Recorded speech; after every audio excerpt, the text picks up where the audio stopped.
Buonasera da Sicilia 24, le principali notizie.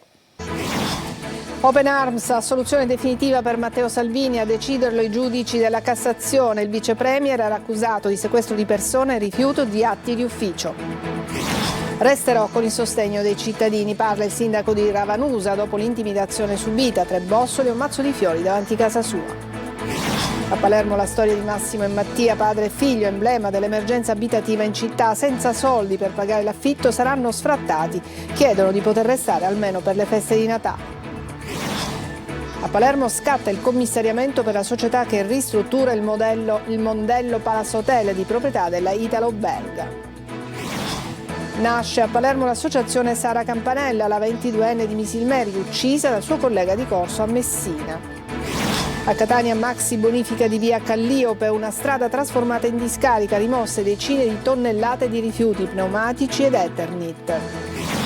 Natale, la corsa ai regali è già partita, a Catania tornano centrali i negozi in città. Calcio, Catania, Pietraccini e Donnarumma dal primo minuto in campo domenica al Massimino contro l'Atalanta Under 23.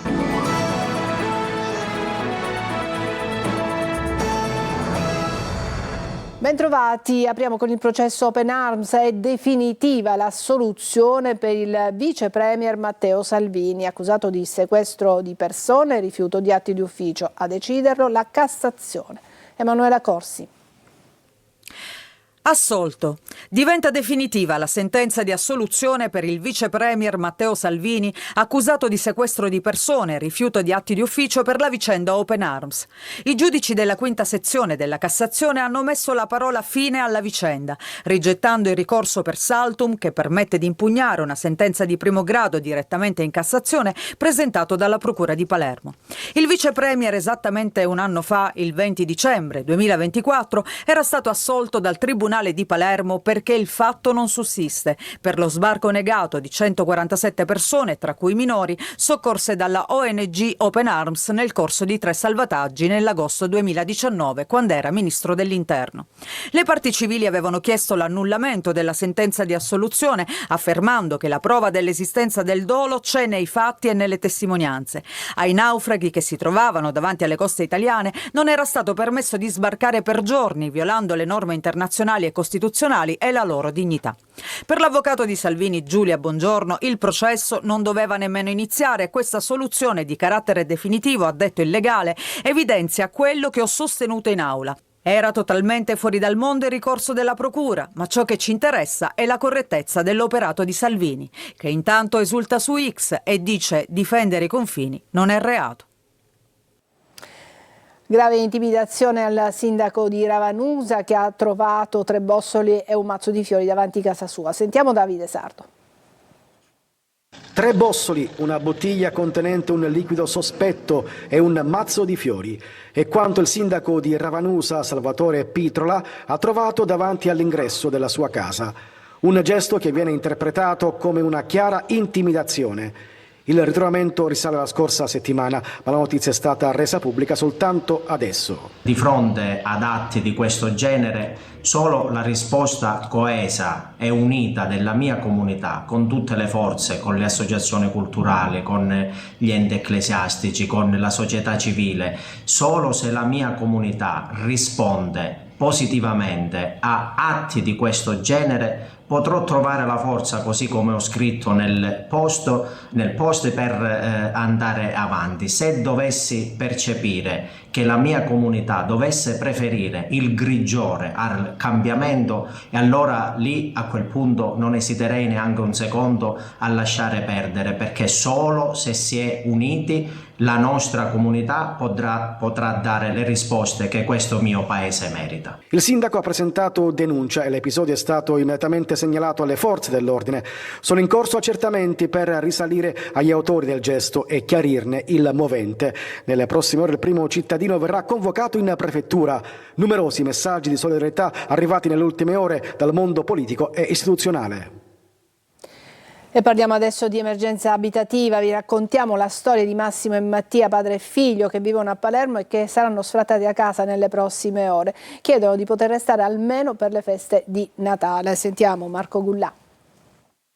Signori miei, siamo a Natale, ma è normale buttare per strada un padre di famiglia o un figlio? Massimo ha 66 anni, un figlio a carico e vive a Palermo. Da quando ha perso il lavoro non è più riuscito a pagare l'affitto e ora è destinatario di un provvedimento di sfratto. Ha perso la moglie un anno fa e tutto per lui è crollato. Non riesce a pagare l'affitto né si può permettere un'altra casa perché nessuno vuole affittargliela perché non può dare garanzie. Percepisce un sussidio di 490 euro. Già in questo momento siamo senza soldi. Mia moglie non c'è. È morto un anno fa e da quel momento le cose sono andate sempre a peggiorare. Il proprietario ieri è stato chiamato da me e mi ha detto tassativamente, ha detto guardi mi dia 10 giorni di tempo.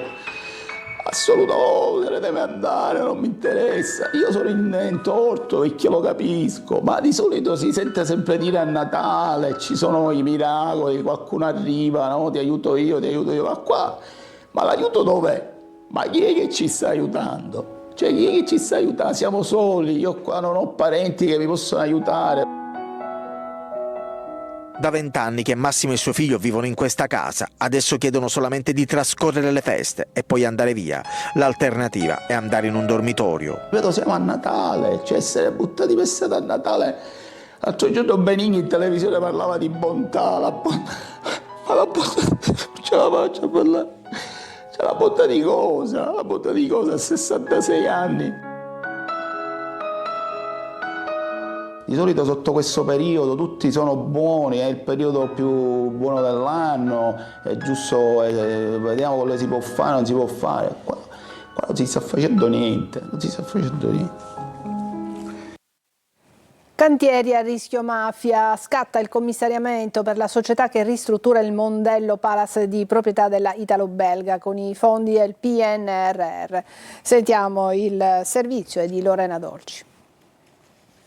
Il prefetto di Palermo Massimo Mariani ha disposto il commissariamento della Mondello Palace Hotel Srl, la società incaricata dei lavori di ristrutturazione dell'albergo di proprietà della Italo-Belga, ritenendo sussistenti situazioni indizianti di particolare rilievo sotto il profilo della normativa antimafia, insomma cantieri a rischio mafia.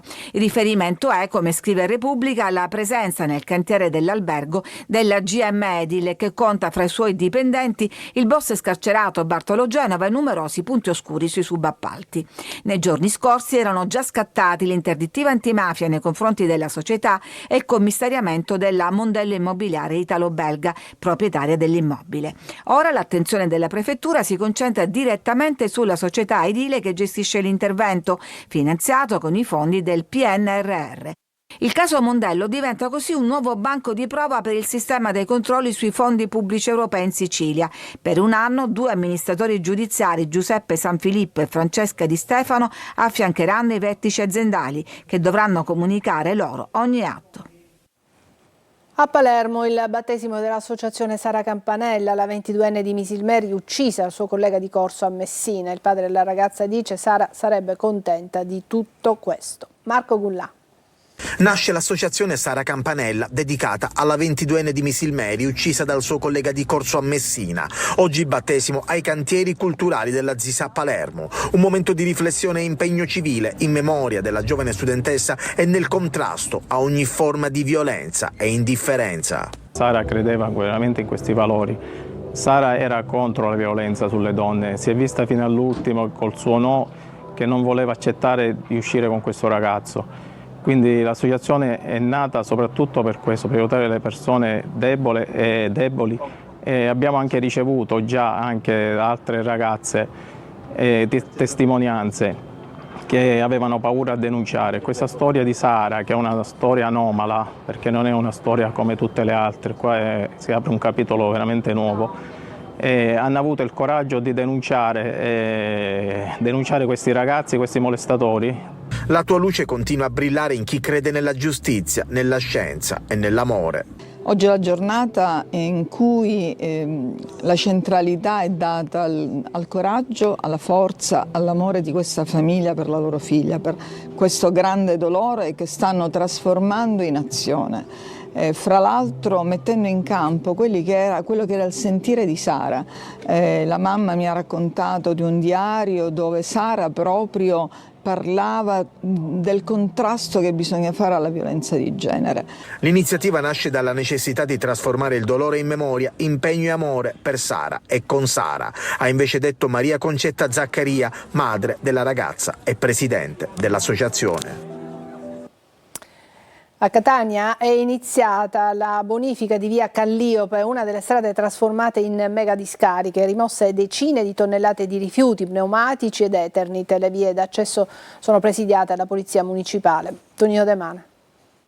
L'ultimo servizio denuncia lo avevamo fatto a novembre con le auto che avevano difficoltà persino a transitare. Era questo lo stato, anzi lo scempio, di via Calliope, una delle strade catanesi ridotte in discarica. Oggi è un via vai di mezzi, grandi e piccoli, che lavorano ad una maxi operazione di bonifica resa possibile grazie agli extragettiti e quindi a carico della Regione. Subito alcuni numeri per rendere l'idea della portata dell'intervento. Raccolti oltre 74 tonnellate di rifiuti indifferenziati, 10 tonnellate di inerti, 2 tonnellate di pneumatici ed 1,5 tonnellate di Eternit, sì Eternit, con le sue cancerogene fibre d'amianto. Gema all'opera in via Calliope, dove raccogliamo anche l'appello di questo dipendente. Spero che tutti voi capite che questa è una strada che prendiamo un po' tutti, è una strada per poter andare, che ne so, al lavoro, le vostre mogli, accompagnare i vostri figli a scuola.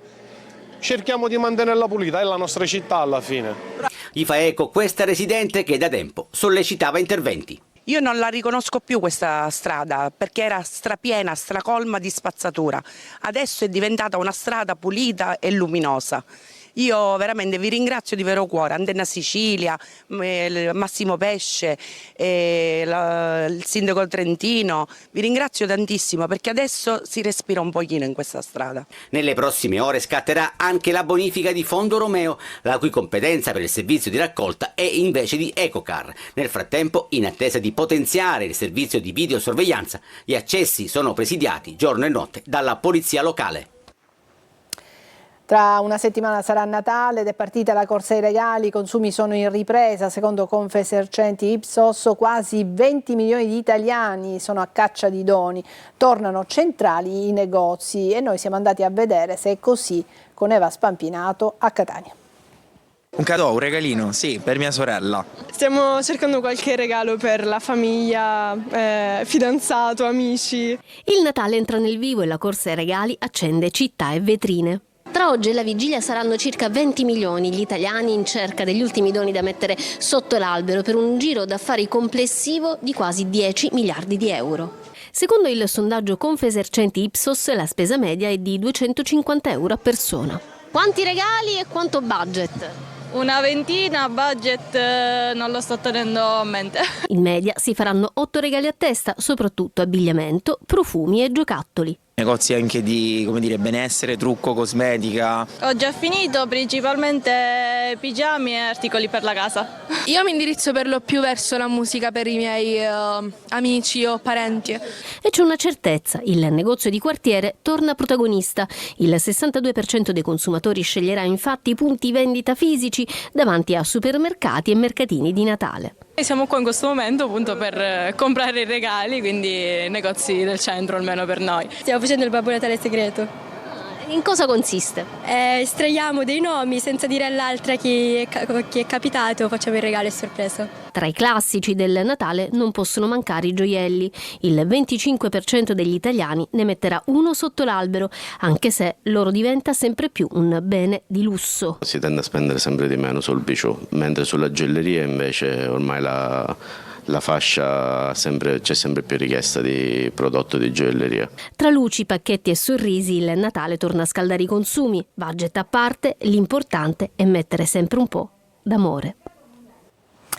Breve pausa e poi parleremo delle Olimpiadi alla Fiaccola Olimpica di Cortina 2026. A tra poco.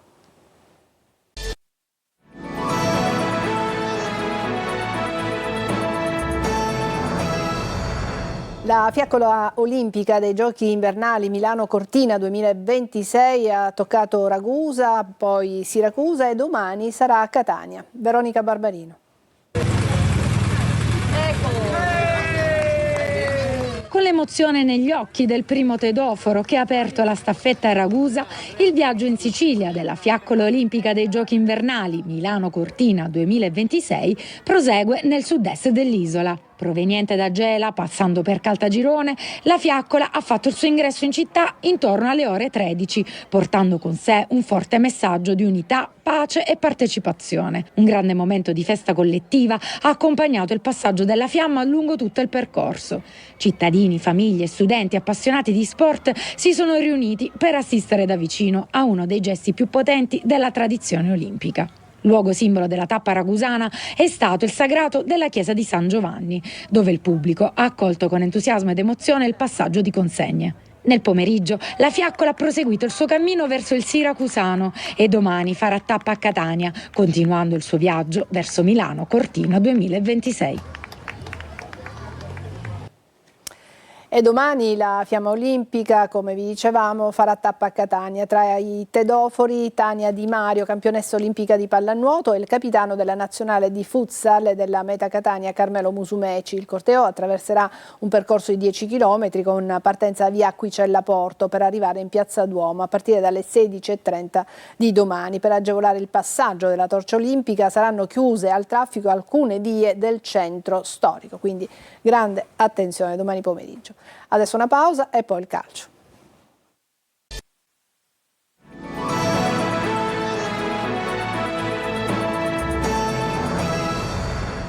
Eccoci al calcio. Pieraccini e Donnarumma dal primo minuto domenica prossima contro l'Atalanta Under 23. Questo è l'obiettivo del Catania. Toscano infatti deve fare i conti con la squalifica di Di Gennaro.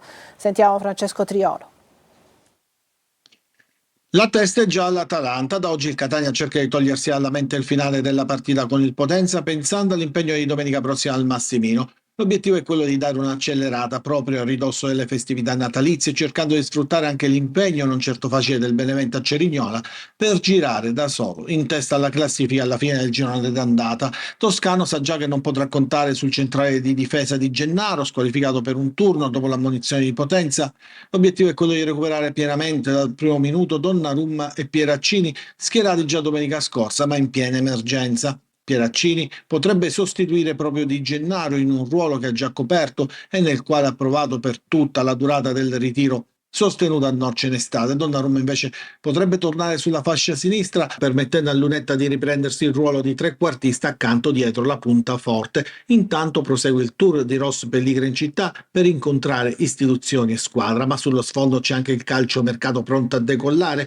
In entrata la dirigenza rossazzurra tiene nel mirino il 25enne del Pineto Giovanni Bruzzaniti, individuato come sostituto dell'infortunato Cicerelli, mentre per la difesa, dove Martic è in uscita, l'obiettivo è Mirko Miceli del Monopoli, 34 anni, elemento esperto con circa 300 presenze in Serie C. Ci fermiamo qui, è tutto per questa edizione di Sicilia 24. Grazie per averci seguito, buona serata.